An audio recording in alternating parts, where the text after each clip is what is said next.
So you are a comedic writer and a psychedelic educator, in your words, and you've done just a ton of cool shit in your career. I'm curious what you think is your sort of claim to fame at this point. God, oh my gosh, my claim to fame. I think the most viral thing I've ever done is I ran a ultra marathon on LSD at Burning Man. Claim to fame sounds very dramatic. I claim the fame. So that did pretty well for better or worse. It's probably one of the most flamboyant things I've ever done in my life. Why? Why did you do that?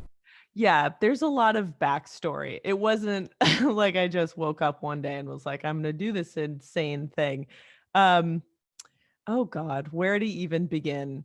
Um, why did I do that? I think the shortest possible answer is to bust some myths about drug use and the effects of psychedelics.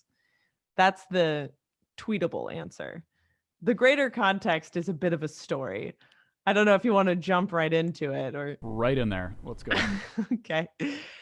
The prior year, I had gone to Burning Man and I had found it to be an absolutely unremarkable experience, extremely boring. Just kidding. I don't think I've ever met a person who goes to Burning Man who isn't somehow marked by it. I thought it was absolutely fantastic, but I was still quite depressed.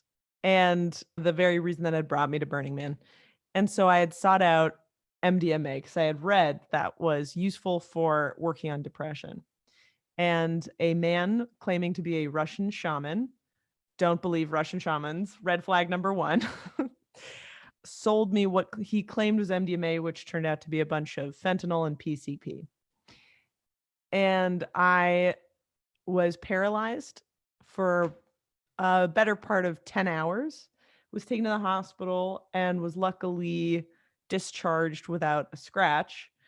He, the Russian shaman, had also taken it because he had also believed that it was MDMA and had scars on his chest from where he had to be resuscitated because he was completely non-responsive and went into a comatose, unconscious state, whereas I was lucky to get away with just being temporarily paralyzed.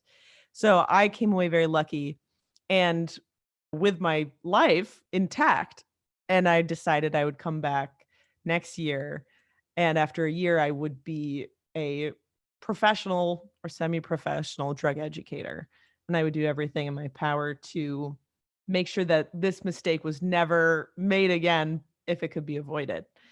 And I did that. I came back the next year and I worked at the Zendo tent, which is a tent at Burning Man where people go if they've taken too much of a substance. And we help them through their difficult experiences. I also came back with a drug testing kit, which I tested a lot of people's different substances and showed some people that, in fact, they were not sold what they thought they were getting. And I also came back and decided that I was going to run the Burning Man Ultra Marathon on LSD. Part of this was because I didn't really want to train that hard. I wanted an excuse not to run that fast, if I'm being totally honest. And Sure. part of it was because I had trained running marathons and running long races. And I'd also trained on LSD running I think it was about 20 miles as a practice run for a 50K, which is about 31, 32 miles. And I found the experience to be ultimately performance enhancing. Though it slowed my time, it decreased my soreness and improved frankly, my enjoyment of the experience, which I think is the ultimate performance. Give me a quick comparison of, I guess, doing. I assume you had done LSD prior to doing it while running. Yes. What was that experience like versus using it while running? The demands on your consciousness while running are greater because you have to focus on not falling and moving correctly. And it does decrease the high. When you're What's one of the hallmarks of psychedelics that people remark on is the way in which you can to some extent control your high. Like people will talk about, spacing out and being completely out of control how they feel. But then let's say they get a call from a relative and they think it may be something important, can quickly don a mask of sobriety. Or at least just a better grasp on reason. So it's worth noting that unlike with other drugs, anesthetizers, like there's a amount to which you can control the psychedelic experience that I find very interesting. However, what I found was similar in both experiences is a profoundly deeper sense of proprioception, which is your sense of your own body, your own balance, your place in space, how your muscles feel, what it feels like to breathe. Proprioception is also correlated with knowing where your limbs are. And that is, I found advantageous while running because I could identify sources of soreness before it got too bad and was adjusting my running style accordingly and doing way more grapevining and running backwards than I ever have in a race, and was incredibly not sore at all the next day, which is unheard of for marathons and ultra marathons. Is there a visual element at all? Yes, I did have a visual element, which is to say colors were brighter, all the classic things. When I stopped to use a porta potty, became aware of just how high I was. Some people get disoriented and are uncomfortable by visualizations.